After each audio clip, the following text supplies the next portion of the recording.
Neoclassicism is basically new classicism. So you'll notice I make the joke that this is the revival of the Greco-Roman world, part two. Um, because we already saw the Renaissance and talked a bit about the idea of the rebirth of Greco-Roman values in Renaissance works. So we've already kind of covered this territory, but now we're going to do it again. And once again, notice that our values, our styles, they seem to shift between two different poles. So the Rococo before this was very much about freedom and invention and, having a good time. And now we're circling back to that more stoic, buttoned up Greco-Roman feeling.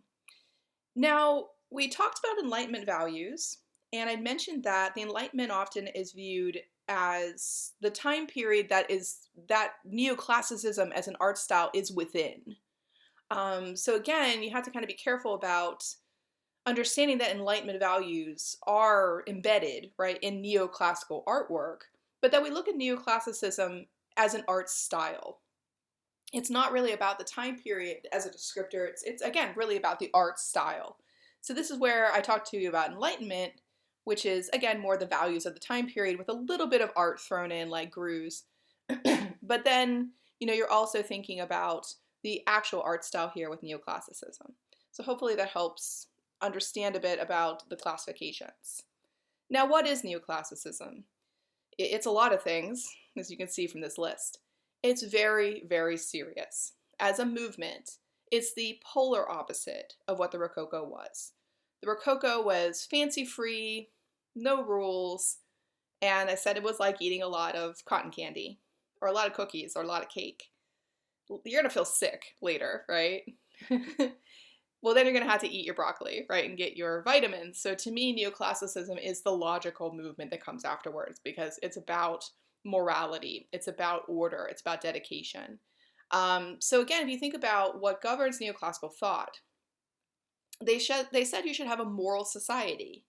The morality was the foundation, the fiber, right, that had to run through everything. And, having virtue was very important to them. So again, the Rococo lack of morals would have been of no interest to them. And this would have been seen as a reaction to that attitude, that Rococo attitude. So they're always sort of preaching morals to you. And I even talk about something that I coined, what I call the moral mother. Or if you look at a lot of the women in neoclassical artwork, or even look back at, some of the women I showed you in Enlightenment artwork, they have this underpinning of morality all the time. That's what defines them. You couldn't be a proper woman at this time if you weren't moral. So to me, there's a type that I see that I call the moral mother. She's there to teach her children, guide her children, put them on the right path. That is the proper role for a woman to play. And I said before that if you look at this time period, it's very gender specific about what the genders could do, what their roles were to play, where men were looked at as much more public, active figures, and women were supposed to be private in the household, dealing with the family. There wasn't a lot of freedom for them in the way that you see in the Rococo. There's also, of course, stress on the idea of order and following rules. The idea that the rules are there to make sure everyone is treated fairly, everyone is treated the same way, everyone has the same playbook. If you look at the way I sort of run the classroom, I'm very much a neoclassicist, I have to admit. I think that having rules that are very open and easy to access, that are published and available for everybody, is a good way to go because, again, everyone's told the same thing. You're not privileging one person, or you're not, in a sense, giving extras to somebody and where you were not getting them to someone else. So to me, I've always sort of been like, I like to have my rules out in the open and make sure that they are very fairly applied to everybody in my classroom, where, you can never turn around and say, well, you were treating that person specially. Like, nope, I absolutely was not. So this idea of believing that society will function better if there is a very specific, idea of what the rules are, that you value that order and that you follow it. So there is this sense that, having a playbook, right, having something that everyone can follow is very important to neoclassical society.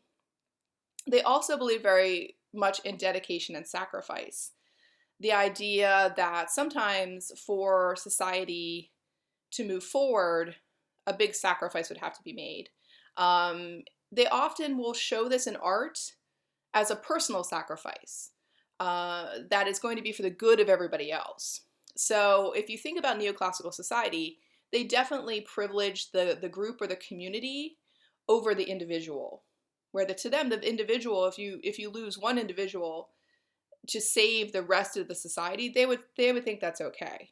So there's a very large stress on you should be dedicated to the society that you're existing within, and that you should be ready to sacrifice for it, for the good of it. And they did this all without emotion. And that leads us to the term stoicism. To be stoic is to be emotionless.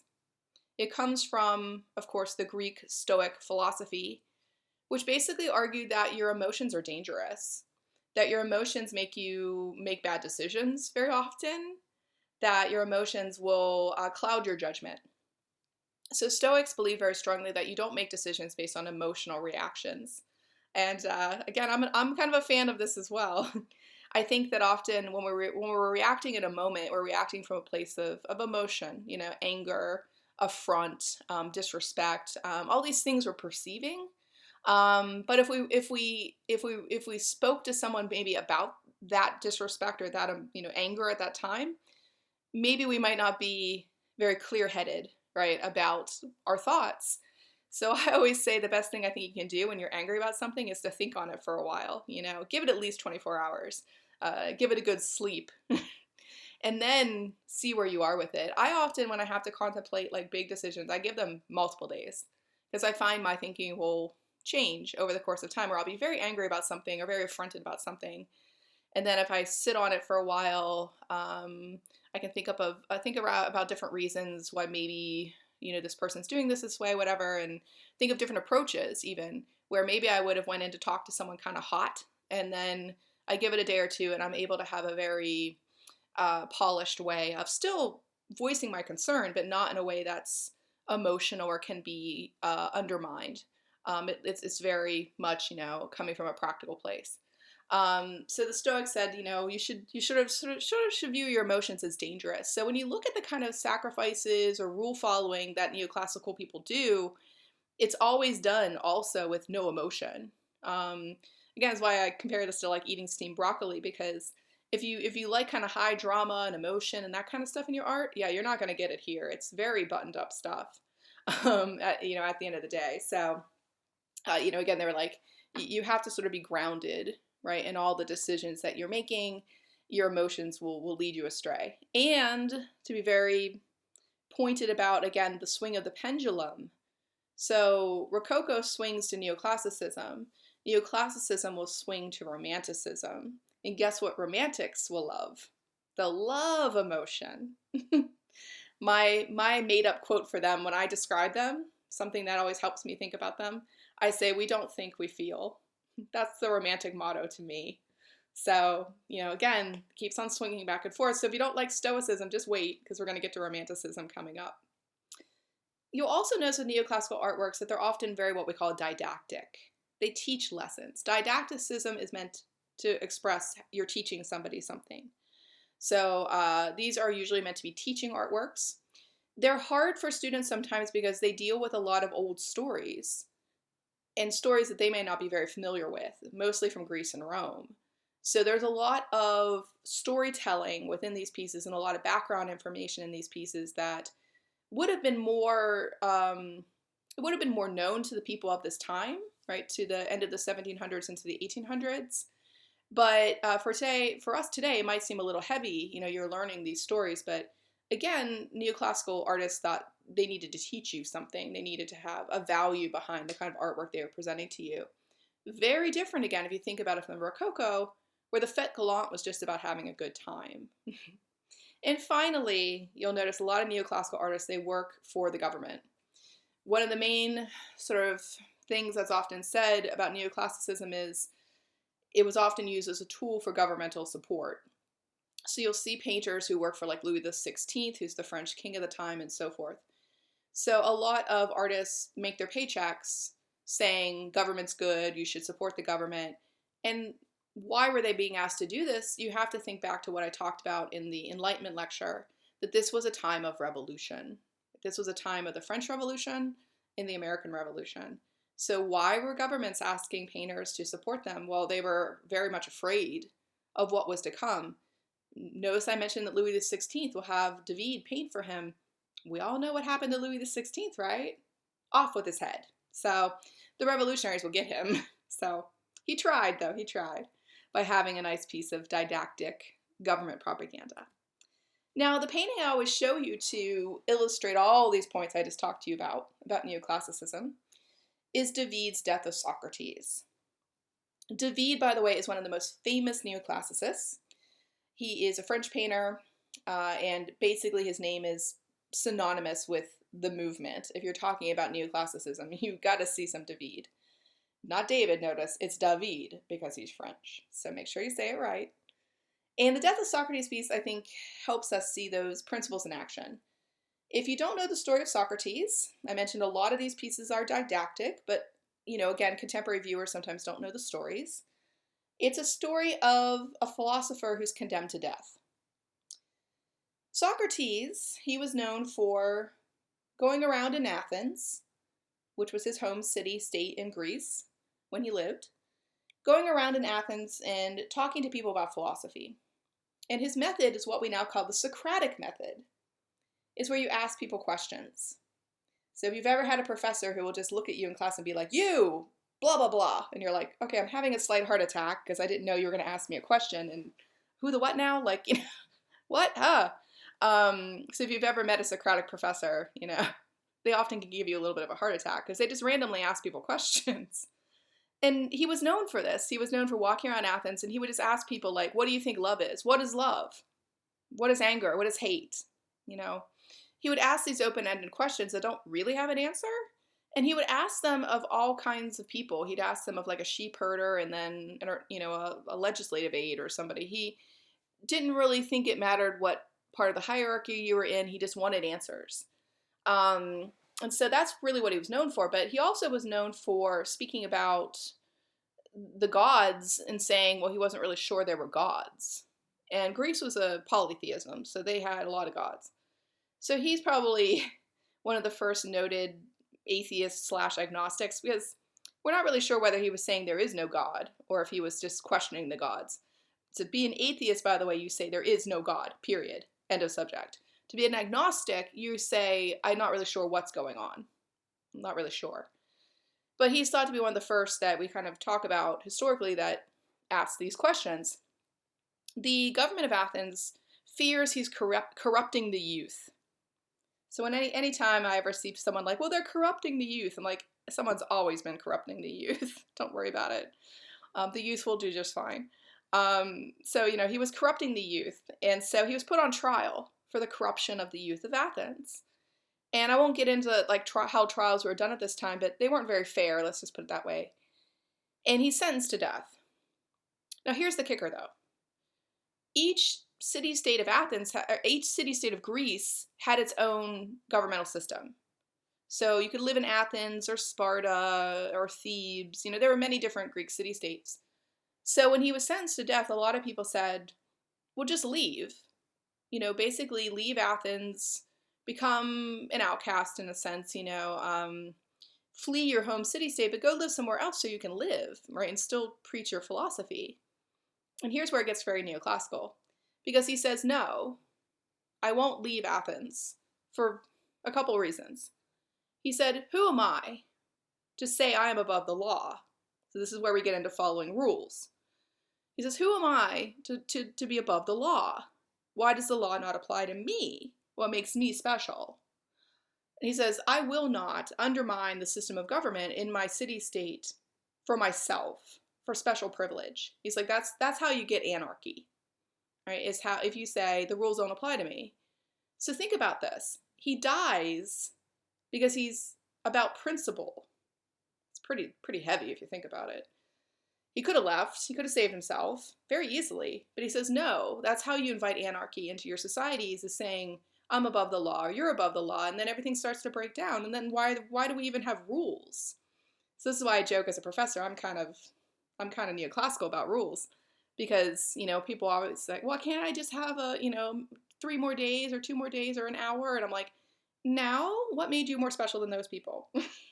Now, obviously, people often have issues, and those issues are documented. That's a different story. But I'm talking about people who just, want extra time because I don't know why. And I'm like, well, I'm not trying to be rude, but I don't know why you're more special than this other person, who did what they needed to do to get the thing in on time. We all struggle. We all have strife, right? We all have bad days. Like, again, doesn't it just become anarchy if everybody just does whatever they want? So I'm kind of down with Socrates on this story. I don't know if I die like him, but you see what he's getting at here, right? That the following the rules to him was very, very important. And he thought that, again, it gave the society stability. It was the structure, the framework. And if you took that framework away, everything would fall apart.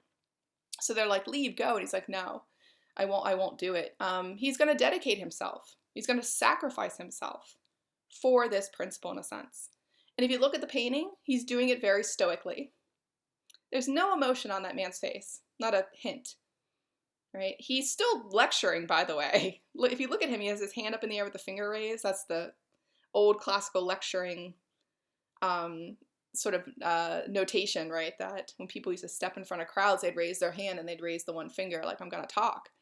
He's still lecturing to his pupils or his, followers who are gathered around as he reaches for the hemlock, the poison.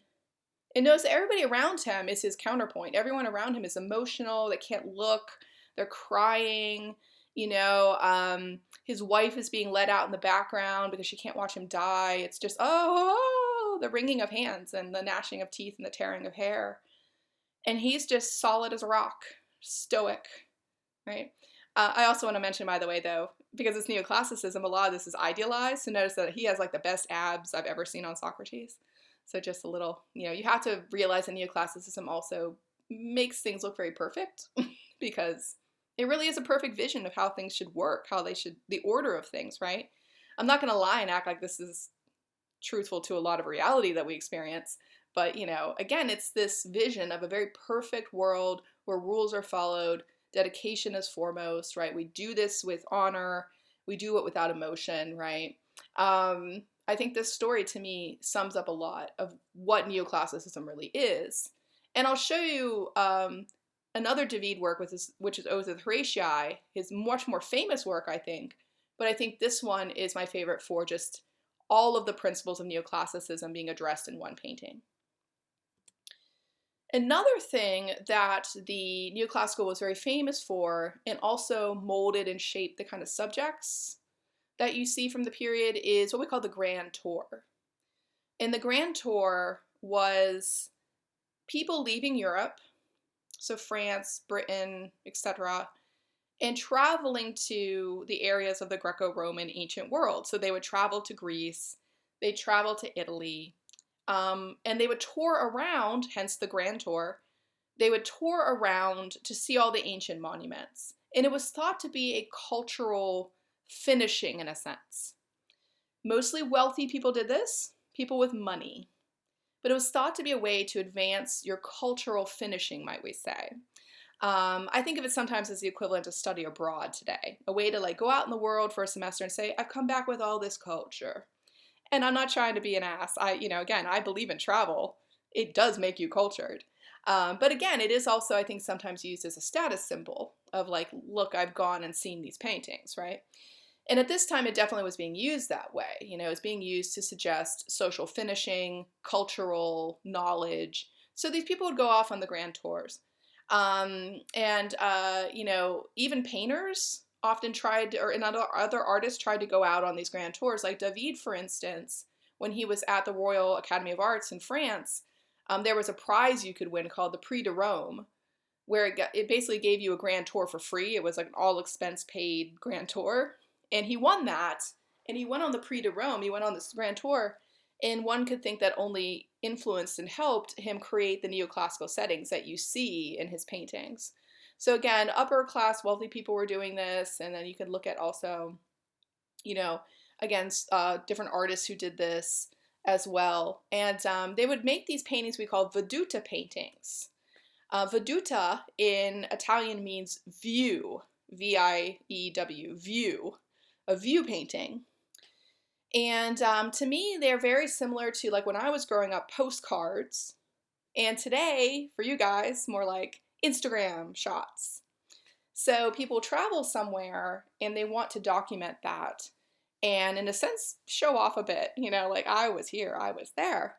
And so these Veduta paintings, many artists produce these to sell as souvenirs to tourists, and tourists would bring them back, right, to Northern Europe with them and use them. So Panini's a very famous Veduta painter. You see him here, and there were others as well. Some of the Vedutas were very accurate, like this one. The interior of the Pantheon that you're seeing here is very accurate to what the Pantheon really looked like. But the previous one I showed you on the last slide is more fantastical, because if you know your monuments, you know that all of those monuments aren't actually all in that same place like that. Like, you don't have Marcus Aurelius, the Pantheon, and the Column of Trajan all in one place like that. So it's a fantasy, more so than a reality. But, again, if you think about if someone hasn't been somewhere, then how would they know, right? I mean, photography is not even invented at this time yet, so you can't take pictures. Paintings were the only way you could represent a place, right, to your viewer. And again, I love how we're in the Pantheon here, and so we are getting, again, this idea of being in this, ancient world, but we know that we're not exactly, because of the tourists in the space who are all in Victorian era dress, right, with again, the dress of the end of the 1700s. So we know that, we're seeing a Veduta painting of this place. But again, they're a way of kind of, communicating what people have seen, what were the influences. And what I find also very intriguing is that this influence of the Greco-Roman world was brought back and used in a lot of different ways in European culture. We see people use it in interior design, in architecture, such as you see here at the Osterley Park House. Specifically, this is the Etruscan room, right inside of the house. And you'll note that also the excavations that were happening at Pompeii and Herculaneum at this time were also a great influence. So the Veduta paintings and then the excavations of Pompeii and Herculaneum all led for the style to be this sort of Greco-Roman kind of inspired style. So it becomes very fashionable, might we say. If you don't know a lot about Pompeii and Herculaneum, these were the cities that were destroyed by Mount Vesuvius at the end of the Roman Republican age, and then were being excavated in the mid to late 1700s. So they were just now seeing these archaeological pieces being unearthed. The city was being unearthed, and so it was very much in the public imagination of this time.